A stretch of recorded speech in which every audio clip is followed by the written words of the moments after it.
မင်္ဂလာပါမင်္ဂလာပါရှင်နိုင်ငံရေးမှာမတွေ့ရကြပြီเนาะဆိုတော့ပထမဆုံးစပြီးတော့ကျွန်တော်တို့ဒီNLD ကဘယ်ရောက်သွားပြီလဲပေါ့အဲ့ဒါလေးစပြောပြပါလားကျမတို့ NLD ပါတီဆိုတဲ့ဟာကတော့အခုဒီပေါ့နော်နိုင်ငံရေးဥပဒေပုံမှန်အရာပေါ့နော်နိုင်ငံရေးပါတီများဥပဒေပုံမှန်အရာကျမတို့မှတ်ပုံမတင်နိုင်ခဲ့တဲ့အတွက်နိုင်ငံရေး NLD ပါတီဟာတခန်းရက်သွားပြီးလို့ကျမကပြောချင်ပါတယ်ဘာလို့လဲဆိုတော့ပါတီအနေနဲ့ကတော့ဒါဥပဒေကြောင်းအရမရှိတော့ပါဘူးလို့ကျမပြောချင်တယ်ဆိုတော့ NLD ပါတီမရှိတော့ဘူးဆိုတော့နောက်ထပ် NLD ပါတီလိုမျိုးပေါ်လာနိုင်သေးလားကျမတို့အခုအချိန်ဒီမှာတော့စူးစမ်းတာဘာမှမရှိပါဘူးဆိုတော့လေဒါခုနကကျွန်တော်အစပြောခဲ့သလိုပါပဲမဆန္ဒမင်းအနေနဲ့နိုင်ငံရေးမှာမတွေ့ရဘူးဆိုတော့အခုဒီဖိုရမ်ကြီးမှာလာတွေ့လိုက်ရဆိုတော့နော်ဒီဖိုရမ်ကိုဘယ်လိုရွေးချက်မျိုးနဲ့လာတာလဲဆိုတော့လေအဲ့ဒါလေးပြောပြပါကျမတို့ပေါ့နော်ကျမကိုအောင်မင်းနဲ့လည်းကျမ interview လုပ်ထားဘူးတာမျိုးရှိတယ်ကျမတို့ပါတီမရှိတော့ဘူးဆိုပေမဲ့ကျမတို့ကနိုင်ငံရေးသမားဖြစ်တယ်ကျမကိုလည်းကျမနိုင်ငံရေးသမားလို့ခံယူတယ်ဒါဆိုရင်နိုင်ငံရေးသမားဆိုတာကဟာလာပါတီတစ်ခုတည်းလှုပ်ဆောင်မဟုတ်ဘူးကျမတို့တိုင်းပြည်အတွက်ကိုကြာရခန္ဓာကနေပြီးတော့ဆောင်ရွက်ရမယ်ဆောင်ရွက်ချင်တဲ့ဆန္ဒလည်းကျမကိုမှရှိတယ်ဒါကြောင့်မလို့လဲကျမတို့ကိုအခုဒီ Peace Forum ကိုဖိတ်ပေါ့နော်ကျမတို့ကိုတက်မလားလို့ဖိတ်စာပို့လာတဲ့အခါမှာကျမတို့ကတက်ရောက်ပြီးတော့ပူးပေါင်းဆောင်ရွက်ပါမယ်လို့ကျမတို့ဗိုလ်ချုပ်ကြီးကိုအဖြေပေးခဲ့ပါတယ်ဒါကြောင့်မလို့လဲကျမဒီပေါ့နော်ဒီ Peace Forum ကိုတက်ခဲ့တာဘာဖြစ်လို့လဲဆိုတော့ဒီ Peace Forum ကိုတက်မှသာလင်ကျမတို့ပြောချင်တဲ့ခန္ဓာတွေဟလာတနိုင်ငံလုံးရဲ့ကိစ္စတွေအားလုံးပေါ့နော်နောက်တစ်ခုအခုကျမမကြခင်မှာလဲ speaker ဖြစ်နေကျမဆွေးနွေးမယ်ဒီဟာမှာဆိုလို့ရှိရင်ဒါ post election ပေါ့ post election မှာနိုင်ငံကိုဘယ်လိုဖွံ့ဖြိုးတိုးတက်အောင်လုပ်မလဲဆိုတဲ့ခန္ဓာတွေပေါ့ဒီလိုခန္ဓာတွေကိုကျမထဲထဲဝင်ဆွေးနွေးလို့ရတယ်ပြည်သူသိအောင်လဲချပြလို့ရတယ်နောက်ပြီးတော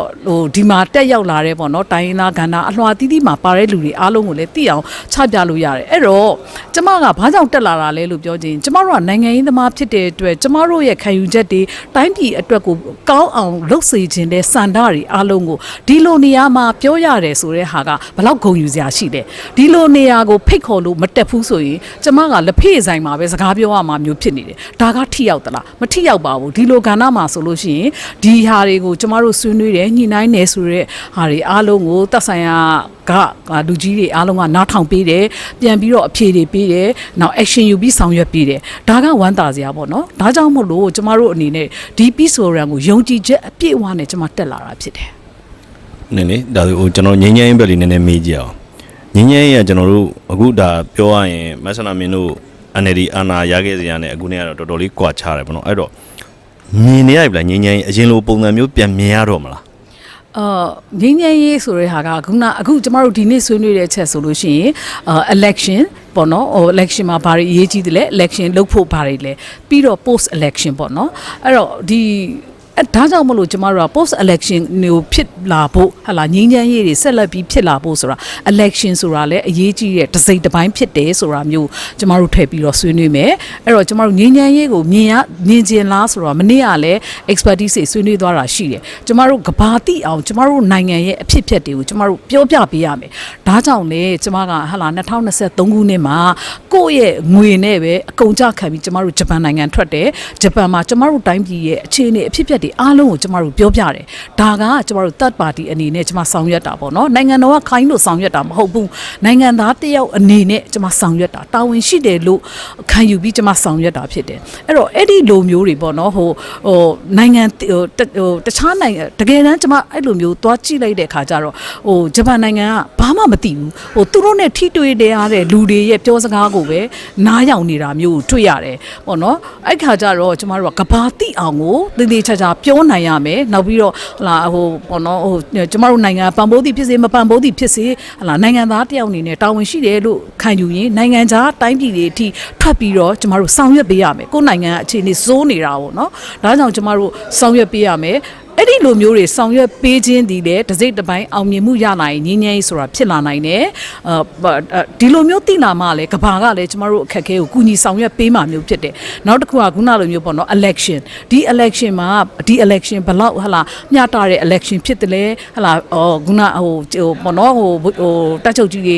ပြောကြားထားတဲ့အတိုင်းပဲ free and fair ဖြစ်သလား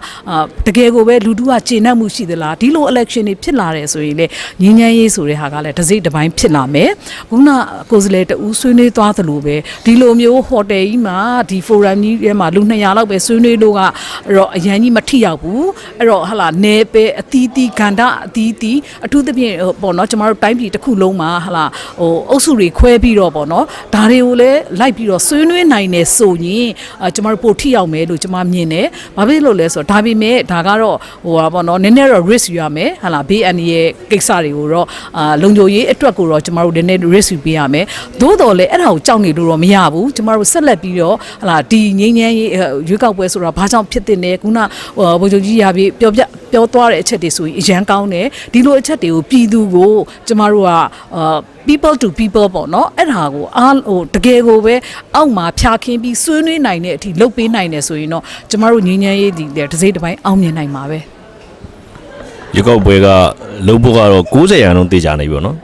ဘယ်လိုဖြစ်လာနိုင်လဲရွေးကောက်ပွဲဘယ်လိုမျိုးဖြစ်ဘယ်လိုပုံစံမျိုးဖြစ်လာနိုင်လဲခုနရွေးကောက်ပွဲကတော့ခုနပြောတာ50နဲ့ဟိုငါပါတီ90ကျော်ပေါ့နော်အဲ့ဒီ90ကျော်ကိုတကယ်ကိုပဲဟိုကောင်းကောင်းဟိုတကယ်ကိုပဲပေါ့နော်ညီညွတ်မျှတစွာဆွေးဟိုပါဝင်ရှင်းပြိုင်တိုင်းနေဆိုရင်တော့တကယ်ကိုမှန်ကန်တဲ့ရွေးကောက်ပွဲတစ်ခုဖြစ်လာနိုင်တယ်လို့ကျွန်မမြင်တယ်သို့တော်လည်းခုနတင်ပြသွားတဲ့ပေါ့နော်ဟိုပြည်သူ့လွှတ်တော်ကဏ္ဍမှာတော့ကျမမြင်တာကတော့ဟုတ်တယ်သူရဲကောင်းရွေးရတယ်လို့ပဲခက်ခဲတဲ့ဟာမျိုးဖြစ်လာလိမ့်မယ်လူတွေနည်းနည်းကြောက်မယ်ဘလောက်ပဲ close type လို့ပဲပြောပေါ့နော်ဒီဟာကဒီမျိုးနယ်ကိုလုံးမဲ့ကိုယ်စားလှယ်ကဘသူလဲဆိုတာပြောရမယ်ပါတီကိုမဲပေးတာတော့မှန်တယ်ဒါပေမဲ့ငါတို့ကိုယ်စားလှယ်ကဘသူလဲဆိုတာကပြည်သူ့လွှတ်တော်ကသိရမယ်ဘာလို့ဆိုတော့ဒီမျိုးနယ်မှာတဦးတည်းပဲဒါကိုယ်စားလှယ်ရမယ်ကိစ္စလေဒါကြောင့်မလို့ဒီကိုယ်စားလှယ်အတွက်လုံခြုံရေးတအားအရေးကြီးတယ်လို့ကျွန်မပြောချင်တယ်ခုနဟို PR စနစ်မှာသွားမဲ့မြို့နယ်တွေကတော့ဟိုသူကတော့ဒီ close type ဖြစ်တယ်ဒီကိုယ်စားလှယ်နာမည်ကိုမရွေးထားဘူးဆိုတော့နည်းနည်းသူကဟိုအမြဲကင်းတယ်လို့ဆိုနိုင်ပေမဲ့ခုနပြည်သူ့လွှတ်တော်ကိစ္စကတော့အရေးကြီးတယ်ပေါ့နော်ခုနဗိုလ်ချုပ်ကြီးကြာပြီးပြောသားလို့ပဲဟလာပြည်သူ့လွှတ်တော်ကတော့ဒီလိုမျိုး FPTV နဲ့ပဲလုံတင်တယ်ဆိုလို့ရှိရင်ကျမတို့သူ့အတွက်တော့လုံခြုံရေးကိုကောင်းကောင်းပေးပါဆိုတာမျိုးကိုကျမဒီနေရာကနေပြီးတော့တင်ပြချင်ပါတယ်ဒါကြောင့်မို့လို့ရွေးကောက်ပွဲကတော့အောင်မြင်တဲ့ရွေးကောက်ပွဲတစ်ခုဖြစ်လာမယ်ဒါပေမဲ့ဟိုအထိုက်အလျောက်ထိခိုက်တာတွေလည်းရှိလာနိုင်တယ်လို့ကျမမြင်ပါတယ်ဟိုရွေးကောက်ပွဲကိုလေဖျက်လို့ပြစီလှုပ်ချင်တဲ့အုပ်စုတွေလည်းရှိတာပေါ့နော်သူတို့ကိုဘယ်လိုသတင်းစကားမျိုးပြောချင်ပေးချင်ဘယ်လိုပဲဖြစ်ဖြစ်ပေါ့နော်အခုကျမဒီ forum ကြီးကိုတက်လာတော့ကျမပုံမြင်ရပါတယ်တိုင်းနယ်ပြည်နယ်အလိုက်ပါတီတွေအလိုက်ပေါ့နော်ဟိုဖြစ်လို့ဖြစ်စီတစ်ဖက်ကဘလောက်ပဲလုံနေတစ်ဖက်ကလည်းရွေးကောက်ပွဲကိုဖြစ်စေခြင်းနဲ့ဟလာအယက်သားအစိုးရတက်ကိုဖြစ်စေခြင်းနဲ့ကိုယ်နယ်မြေကိုအုပ်ချုပ်ရတော့ကိုယ်နယ်မြေကိုဟလာ Federal စနစ်နဲ့ဟလာသွားနိုင်တော့အခြေအနေတွေကိုဖြစ်ပေါ်လာမယ့်အခွင့်အလမ်းတွေကိုရရှိမယ်ဆိုတာကိုမြင်တာဖြစ်တဲ့အတွက်ဘလောက်ပဲအနှောက်အယှက်တွေတစ်ဖက်ကနေပြီးတော့လှုပ်ပေါ့နော်တကယ်ကိုပဲဟိုအင်းတိုင်းအားတိုင်းနဲ့ရွေးကောက်ပွဲဖြစ်စေခြင်းတဲ့လူတွေကလည်းတစ်ဖက်မှာအများကြီးရှိနေတယ်ဆိုတာမျိုးကိုကျွန်မတွေ့ရတယ်။ဒါတွေကိုတိုင်းပြည်ရဲ့ပြင်ပမှာရှိနေတဲ့လူတွေကမမြင်နိုင်ပါဘူး။ဟလာသူတို့တွေအနေနဲ့ထားပါတော့ Facebook လောက်မှာတင်ပြတာလောက်ကိုပဲမြင်နိုင်မယ်။ interview တွေပြောတဲ့လောက်ကိုပဲမြင်နိုင်မယ်။ဒါလေးနဲ့ဟလာဓာတ်ပုံလေးနည်းနည်းပါးလေးပုံလေးကိုကြည့်ပြီးတော့ပဲသုံးသပ်လို့မရဘူး။တကယ်တမ်းဒီဘက်မှာအင်တဲ့အားနဲ့ဒုနဲ့ရှိနေတယ်ဆိုတဲ့ဟာကိုတော့ကျွန်မမျက်မြင်ကိုယ်တွေ့ပဲအခုတွေ့လိုက်ရတယ်။ဒါကြောင့်လဲကျွန်မဒီပေါ့နော် forum ကိုတက်လာတာအကျိုးကျေးဇူးရှိတယ်ဆိုတော့နိုင်ငံတကာကိုရောက်သွားတဲ့ NLD တွေကိုဘာပြောချင်လဲပြန်လာစေချင်လားဘာပြောချင်လဲဒါကတော့ဟိုပါပေါ့နော်အခုဖြစ်သွားတဲ့ကိစ္စတွေအားလုံးကိုကျမတို့သင်ခန်းစာယူစီခြင်းနဲ့အဲ့တော့တကယ်တမ်းဘလောက်ပဲဟို conflict တွေဖြစ်နေဟိုတကယ်တမ်းနောက်ဆုံးမှာတော့ကျမတို့ dialogue နဲ့ပဲအဆုံးသတ်ရပါတယ်ဆိုတာကိုတော့ဒီလိုမျိုးထွက်သွားတဲ့တငယ်ချင်းတွေကိုပြောချင်ပါတယ်သူတို့ရောပြန်လာစေချင်လားဒါကတော့သူတို့သဘောပါပဲဆိုတော့ဘာပြောစရာရှိသေးကျွန်တော်မမေးလိုက်ရင်